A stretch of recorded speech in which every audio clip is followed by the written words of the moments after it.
आधुनिकता कितनी सही। कनक आज सुबह से ही बहुत उदास और परेशान थी। माँ के बार बार पूछने पर भी उसने कुछ नहीं बताया। वह अपने कमरे में सुबह से ही घुसी हुई थी। आज उसने अपना फ़ोन भी बहुत ज़्यादा इस्तेमाल नहीं किया था। दोपहर का समय था। घर में लंच की तैयारी चल रही थी। सुशीला खाना टेबल पर लगा ही रही थी कि उनके घर की डोर बेल बजती है। प्रेम, जरा देखना कौन है दरवाजे पर, मेरे हाथ में खाना है। सुशीला ने अपने बेटे से कहा। रुक प्रेम, मैं देखता हूँ, कहते हुए राकेश दरवाजे की ओर बढ़े। अरे प्रेमा जी, आप आइए आइए, अंदर आइए। मुस्कुराते हुए राकेश ने हाथ जोड़े और झुककर प्रेमा को अंदर आने को कहा ही था कि उनके पीछे सुशीला आ चुकी थी। अरे प्रेमा बहन, आप सब ठीक तो है? आइए, आप बिल्कुल सही समय पर आई हैं। बस खाना लगा ही रही थी डाइनिंग टेबल पर। सुशीला ने प्यारी से स्माइल देते हुए कहा। हाँ, वो सब तो ठीक है सुशीला, मैं यहाँ कोई खाना खाने थोड़ी ना आई हूँ। अंदर आते हुए प्रेमा ने थोड़ा सा जोश दिखाते हुए कहा। क्या हुआ बहन जी, आप तो नाराज हो रही हैं, कोई बात हुई है क्या?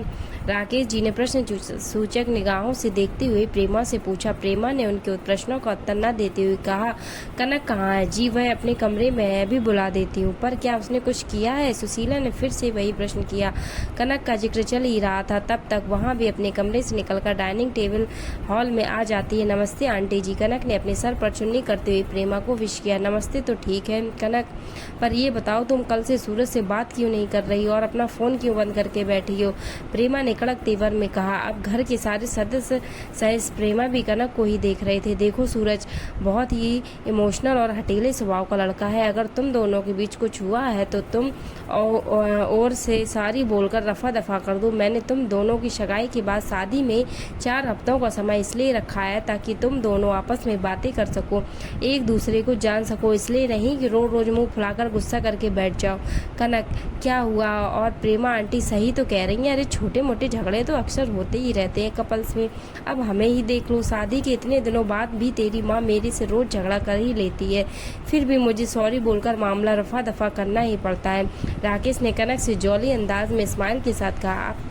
आप तो रहने ही दो, बच्चों को ऐसे समय पर भी नहीं यही एग्जाम्पल देना। बेटा कनक, अगर कुछ है तो हमें बताओ, कल को आपकी शादी सूरज से ही होनी है, इतना अच्छा लड़का हमें फिर नहीं मिलेगा।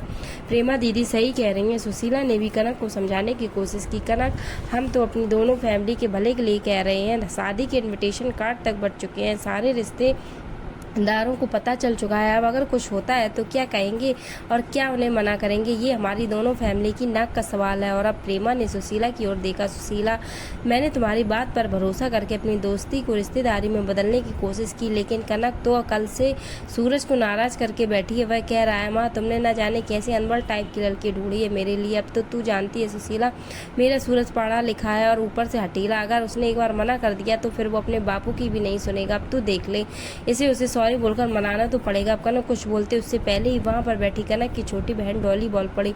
देखो दीदी क्यों सॉरी बोलेगी अब जब उनकी गलती ही नहीं है? सॉरी तो आपको और आपके बेटे सूरज को बोलना चाहिए। डॉली की बात सुनकर सबके सब हक्के बक्के और हैरान रह गए।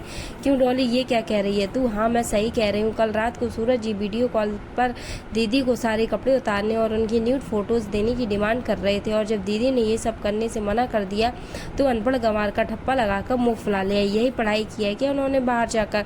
डॉली ने रौब झाड़ रही प्रेमा को उल्टा कटघरे में खड़ा किया। नहीं नहीं, ऐसा नहीं है, तुम शायद गलत समझ रही हो। वह क्या है कि सूरज जरा मॉडर्न टाइप का लड़का है तो बोल दिया होगा, इसमें कौन सी बड़ी बात है। और वैसे भी आजकल तो ये सब नॉर्मल हो गया है। सोशल मीडिया के ज़माने में प्रेमा ने झूठ मूठ की सफाई देकर अपने बच्चे को बचाने की कोशिश की। अभी तक शांत कनक अब बोल पड़ी। आप सही कह रही थी प्रेमा जी कि ये हमारे दोनों परिवार की इज्जत और नाक का सवाल है, पर आप सोचने वाली बात यह है कि नाक किसकी कटी, आपके परिवार की या हमारे परिवार की? अगर आपको किसी भले घर की लड़की की न्यूड फोटो मांगना आधुनिकता और नॉर्मल लगता है तो ये सब काम आपको मुबारक हो। ये सब आपसे तो हमसे तो ना हो पाएगा। राकेश जी ने अपने दोनों हाथों से अपने आंसू साफ किए और फिर प्रेमा के आगे हाथ जोड़ लिए। प्रेमा, तू सब कुछ जानकर भी अनजान बनते मेरी बेटी इसे सॉरी बोलने के लिए यहाँ तक चली आई। पर कोई बात नहीं, मैं तेरे घर पर तेरे बेटी की हरकत पर यह भी कहने नहीं आऊँगा कि तेरा बेटा मेरी बेटी के आगे सॉरी बोले, क्योंकि इतनी संकीर्ण सोच रखने वाले इंसान को मैं अब दोबारा देखना भी पसंद नहीं नहीं करूँगा, अब तुम जा सकती हो। प्रेमा अब कुछ बोलने लायक ही नहीं रही, वह अपना सा मुँह लेके चुपचाप वहाँ से जाने लगी। राकेश और सुशीला अपने बेटे को अब गर्व से सीने से लगाते हुए कहते हैं, ऐसा पढ़ा लिखा होने से अनपढ़ गंवार होना ही लाख गुना अच्छा है। दोस्तों, ये कौन सा संस्कार है कि माँ भी कहती है कि आजकल तो ये नॉर्मल हो गया। ऐसे संस्कार वालों को तो घर में भी नहीं घुसने देना चाहिए। आप सबकी राय में कनक के या पिता राकेश जी ने सही किया है गलत, आप अपनी राय दें। धन्यवाद।